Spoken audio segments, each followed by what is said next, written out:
US President Donald Trump has turned on members of his MAGA movement amid growing divisions in his usually loyal base. Posting on his Truth social network, he called them weaklings.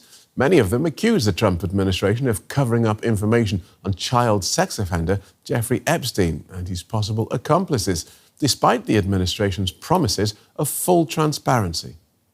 Thank you very much. We've had a tremendous... For a long time, it seemed that President Donald Trump could do no wrong in the eyes of his supporters. But the US administration's handling of the Epstein case is raising eyebrows. Why there was a minute missing from the jailhouse tape? Sure. Are you still talking about Jeffrey Epstein? To Trump's disdain, people are. In particular, they're talking about a supposed client list, which allegedly details the names of people to whom Jeffrey Epstein trafficked teenage girls for sexual abuse. Before he returned to the White House, Trump and other right-wing figures accused the Biden administration of keeping the list secret to protect pedophiles. And in February, Trump's Attorney General Pam Bondi said the list was sitting on her desk. Last week, the narrative changed.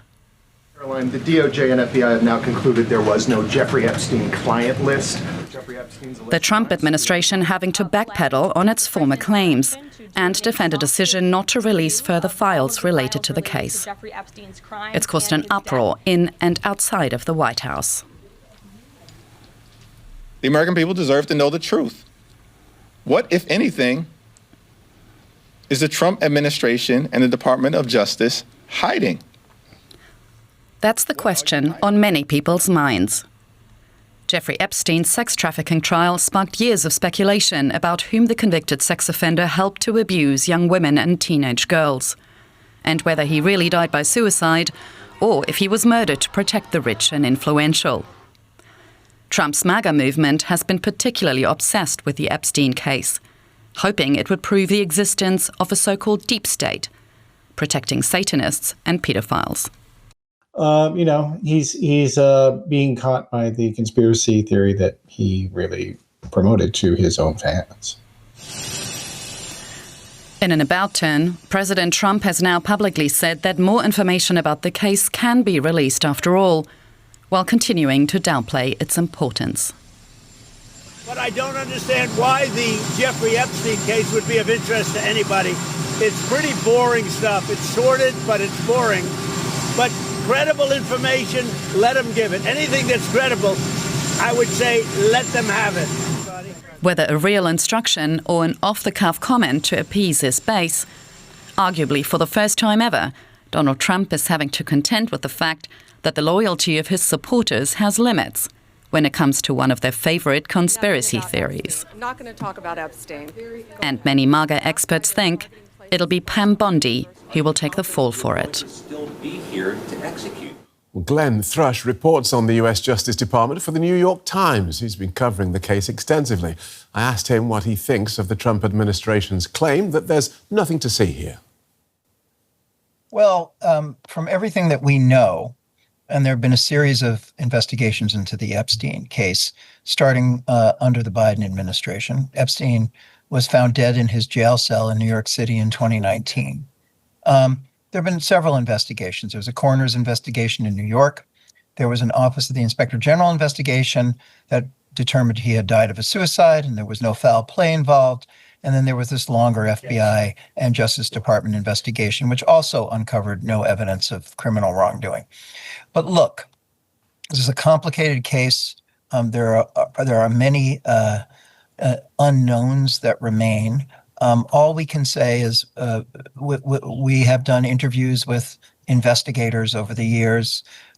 We have done a fairly extensive review in various reporters in our newsroom and other newsrooms, and no one has uncovered any specific connections between Trump and Epstein other than business connections and some fairly superficial social interactions that are well documented on video and in photographs. So the problem here is Epstein is one of the true villains of our age. He is a child sex abuser. He was secretive. He had all kinds of relationships with the rich and powerful. So what we know is from what we've heard from the investigative material is that apparently there are no larger connections to Trump But again, there are perhaps unknowns. And what then do you think is prompting all this flip-flopping, not just of the president, but also his Attorney General and FBI director? So what people don't understand necessarily, who aren't in this fever swamp of Washington, D.C. and American politics right now, is that the energy of the Epstein conspiracy movement is almost religious. And while the Epstein case does not reflect positively on President Trump, the underlying assumptions of the conspiracists that there's a shady government cabal of rich and powerful people who are covering up these monstrous crimes is very much the stock and trade of the Trump movement. And all of these officials, we have three key officials who are involved in this. The Attorney General of the United States, Pam Bondi, the former Attorney General of Florida, who's sort of a conventional Trump-aligned law enforcement official. And then you have these two men who are running the FBI, Kash Patel, the director, and Dan Bongino, his number two, who are both creatures of this Trump outsider movement. Both of those individuals do not have conventional credentials to be occupying the top positions at the FBI. And prior to being there, they were both podcasters and social media personalities who promoted conspiracy theories about Jeffrey Epstein. So you have this instance in which they are being called upon to slam the door, essentially, on a door they themselves kicked open. So what then should we expect from this administration regarding this case? Does Pam Bondi open the doors and hand over the documents, or is there likely to be more flip-flopping? Two-part answer. Number one, who knows? Number two, the question is, what is there to hand over? Part of the question here is whether or not this treasure trove that people presume exists. The main thing that's become the talisman, the totem of this case, is the so-called Jeffrey Epstein client list. Well, we've been told from investigators in both administrations, the Biden administration and Trump administration, that such a list doesn't exist. There were Jeffrey Epstein associates. Many of them were powerful and rich. Most of those names are out there in public already. But we have been told both now and before that such a client list doesn't exist. The other issue is there are tens of thousands of hours of video evidence that the FBI and DOJ have reviewed. Some of it involved Epstein's death and the surveillance video, which has some gaps in it from the federal prison in New York City where he died. But most of it are videos and photographic evidence that include child pornography, surveillance tapes that would continue to harm victims and potential witnesses in cases. So the question is, what is it that we're looking for? What we have reported, what I have been able to surface, is that dozens and dozens of FBI agents, dozens and dozens of Department of Justice prosecutors have spent 6 weeks or so in a facility just outside of Washington, D.C. over the past 6 months, going through every scrap of evidence that the government has, and they found insufficient evidence to warrant a prosecution, and that's what prompted the memo we saw the week before last, closing the case. All right, thanks for joining us, Glenn, and talking us through that. Glenn Thrush from the New York Times. So what's going on here? Let's explore with Ben Smith, who's co-founder and editor-in-chief of the global news website Semafore. He joins us from New York. Welcome to DW. The so-called Epstein files, they're meat and drink to conspiracy theorists, but you don't have to be wearing a tinfoil hat to find the Trump administration's flip-flopping on this highly suspicious, do you? I kind of think you do have to be wearing a tinfoil hat, honestly. I mean, this is a genuinely, as Trump said, boring and sordid story, maybe not that boring, that has been very, very intensely investigated by every journalist in the United States and every law enforcement body in the U.S. for more than a decade. The document that sometimes gets referred to really totally inaccurately as a client list, which is Epstein's address book, was put on the internet by Gawker 10 years ago. There are various searchable versions on there. His co-conspirator in this really disgusting abuse of young women, which is very well documented, has been in, her name is Ghislaine Maxwell. She's been in jail for years. If she had anything to offer the government, if she had, revelations implicating whichever Democrat Trump hates, she probably would have given that up at this point.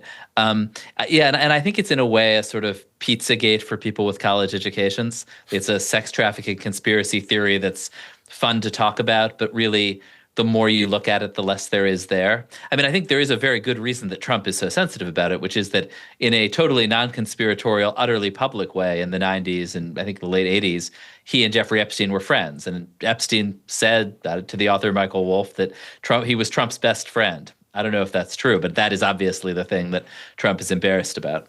Okay. All of that sounds completely logical and rational. But we have the US Attorney General, Pam Bondi, firstly saying she had Epstein's so-called client list on her desk, now saying that it doesn't exist. Explain that. Well, she was making it up before, and now she's telling the truth. I mean, I do think that this is a case of the revolution basically eating its children in a certain way, right? You spread all this nonsense, and then at some point, your audience comes and asks you for it, and you can't deliver it because it's total nonsense. I think the question is whether Trump's supporters and fans get over this, or whether it causes them to suspect that perhaps some other things he said aren't entirely true. Okay. This is interesting. Firstly, let's look at Pam Bondi. Is she being set up to take the fall on this if it all goes pear-shaped and it actually turns out that there is nothing there and everybody lied? I think what you do see here is that, Trump was always in on the joke. He knew this was nonsense. And these people around him kind of, to his shock, believed it and tried to, and were going to promising to get to the bottom of it, when he knew perfectly well there wasn't any bottom and is appalled that his aides have gotten themselves into this mess. I think that firing any of them tomorrow is probably bad politics, and he's unlikely to do it.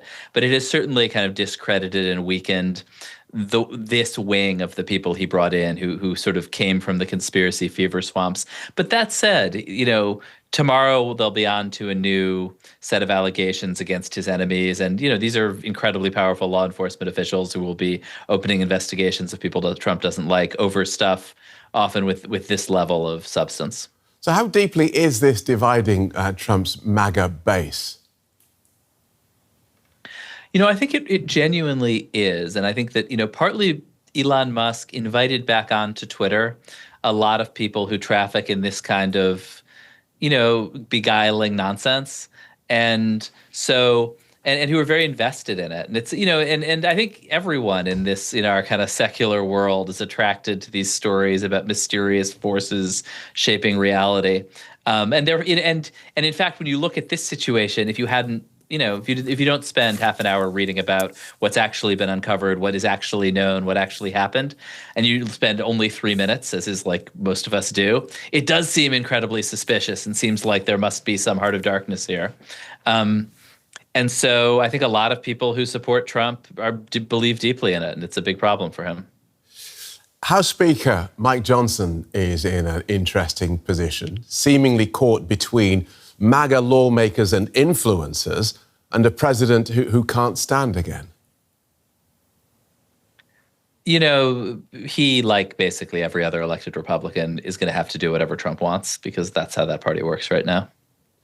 Yes, okay, but with Republicans, Donald Trump won't be there in 4 years. There is clearly going to be some shifting of loyalties across that time. So it's which horse do you back? Do you back the MAGA horse? Do you back the deep MAGA horse? Or do you take the party in a completely different direction? So people like the House Speaker are going to be looking beyond Trump, surely, for, well, where do we stand in 4 or 5 years' time? Where do I stand in 4 or 5 years' time? Yeah, I mean, I think you're right that at some point Republican leadership will have to look past Trump, but certainly not yet. He's sort of the organizing force of the party. There, he can make and break people's careers. That may well be true after he leaves office. But I do think you see right now that certain of the kind of hard right Republicans like Marjorie Taylor Greene, have their teeth into this. and are looking for ways to push it further. And of course, Democrats who know it's nonsense are cynically exploiting it as well and creating a new kind of set of conspiracy theories. Okay, I wanted to talk to you about Hakeem Jeffries. We saw him calling for this. This is just them jumping on this bandwagon. Oh, yeah. I mean, they're trying to hoist Trump by his own petard, which basically is very well deserved. But I do think that you see them kind of fulminating darkly about what secrets the CIA is keeping about Jeffrey Epstein's relationship with the Israelis or whatever nonsense is being promoted in the moment that is basically cynical, and they don't believe it either. I mean, what's kind of interesting about this is there is a really big, widely reported, in plain sight story about Donald Trump's long friendship with Jeffrey Epstein, which I think is what Trump is basically trying to avoid talking about, quite understandably. So MAGA enthusiast, Trump's loyal base, looks at this, and they either have to say, well, I was really invested in this. What did you call it? You called it a mysterious nonsense. I was either really invested in this mysterious nonsense, which is nonsense, or the big guy, the big dog, lied. No one. How is that going to affect the MAGA movement going forward? You know, I think in the short and medium term, it's pretty demoralizing, and Trump appealed to people who felt very alienated from the system and feel very alienated from the system and feel that, that there's just something wrong, and stories like this kind of embody that alienation. And a lot of them are people who didn't used to vote and who felt that Trump was their champion and would show up to the polls for him. They already are not that enthusiastic about voting for Republicans who are not named Donald Trump. And I think the danger to Trump is that this wave of kind of alienated outsiders who had kind of detached from the political system and returned to it to vote for Donald Trump, and maybe sometimes to vote for Republicans, just go home and say, right, you know what, all these people are corrupt. They're all part of the problem. So how does he shake this off? Because this doesn't seem to want to go away. It may die down, but it never seems to completely die. How does he shake it off? Do we get distracted with something new and shiny and explosive in a couple of days' time? Yes. And that's it. Okay. Pretty much. That's the plan. All right. Good talking to you, Ben. Thank you so much for guiding us through that. Ben Smith, co-founder and editor-in-chief of Semafore. Thank you for having me on. Credible information. Let's see if we can get some from Scott Lucas. He's a professor of American Studies at University College Dublin. Scott, it's good to have you back on the program. How can we make sense of Trump's shift in tone? I mean, he's basically flip-flopped regarding the Epstein list of clients. Well, I think the starting point is that when Donald Trump was in opposition out of the White House, and indeed, even before he was president in the first term, he was pushing the line that there was very damaging information in Jeffrey Epstein's files about Democrats, about Bill Clinton, about Hillary Clinton, even about Barack Obama. Now, there was no evidence for that, but the Trumpist supporters, including some on the hard right, they really jumped onto that as, quote, proof of their wild conspiracy theories about Democrats being involved in pedophilia, something that started with an incident called Pizzagate back in 2016. And so Trump profited for years from whipping up these unsupported ideas. But of course, now that he's president, it's different, because if the Epstein files are released, it might have information in there that's damaging, not necessarily to Trump himself. We're not saying he's named in the files, we don't know, but to those who might have some type of connections with him. And it's that uncertainty which means that he's holding out against any significant release of those files. And as far as the latest statement goes, that word credible is doing a lot of heavy lifting. That's a holding statement by Trump to say, oh, if there's anything to see here, we'll bring it out, but there's nothing to see here. If those among the MAGA movement who believe that the client list exists, if they don't get what they want from Trump, what is this going to do to this administration? And I'm wondering, too, what's it going to do to the MAGA movement? Yeah, I don't think the Epstein files are going to be the issue that brings down Trump. Let's not jump that far.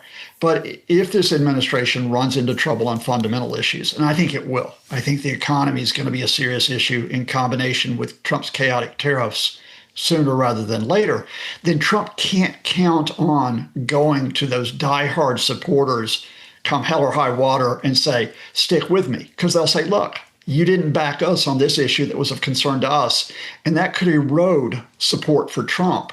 More significantly, in the short term, these aren't just conspiracy theorists that are outside the administration and outside Washington. Some of these conspiracy theorists are in Congress now. Some of them are legislators. Some of them are in Trump's own administration. So it could affect the administration's ability to work and to carry out supposedly normal duties if these people feel like Trump isn't backing them.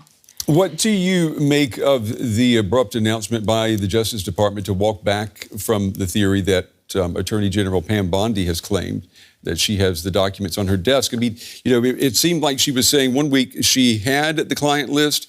The next week she was saying, no, I have a folder that has something in it. I mean, could she be forced to resign over this? Well, two different questions here. First of all, why the Attorney General Pam Bondi is doing this. There are other Trump administration officials who are saying, look, she just does what Trump tells her to do or what she thinks Trump wants her to do. So back in February, when she said, oh, I have the list on my desk, we're going to release it, she could well be thinking Trump wants to keep stirring this against his political opponents. Now, here we are 5 months later, and when the rubber hits the road, one of two things happens. Either there was nothing in the files all along, so it would be a damp squib, or alternatively, there is something in the files that might not damage the Democrats, but could damage Trump. Either way, it's a bad option to release. Now, does that mean that she takes the fall for this? That is one scenario. There are very key people who are Trump supporters, and one of them is a hard-right agitator named Lauren Loomer, who has already gotten several Trump people fired, including the then National Security Advisor, Mike Waltz. She is going after Bondi. So, yeah, I think Bondi could be the sacrificial lamb to try to protect Trump. Scott Lucas, Professor of American Studies at University College Dublin. Scott, it's always good to have you on the show. We appreciate your time. Thank you.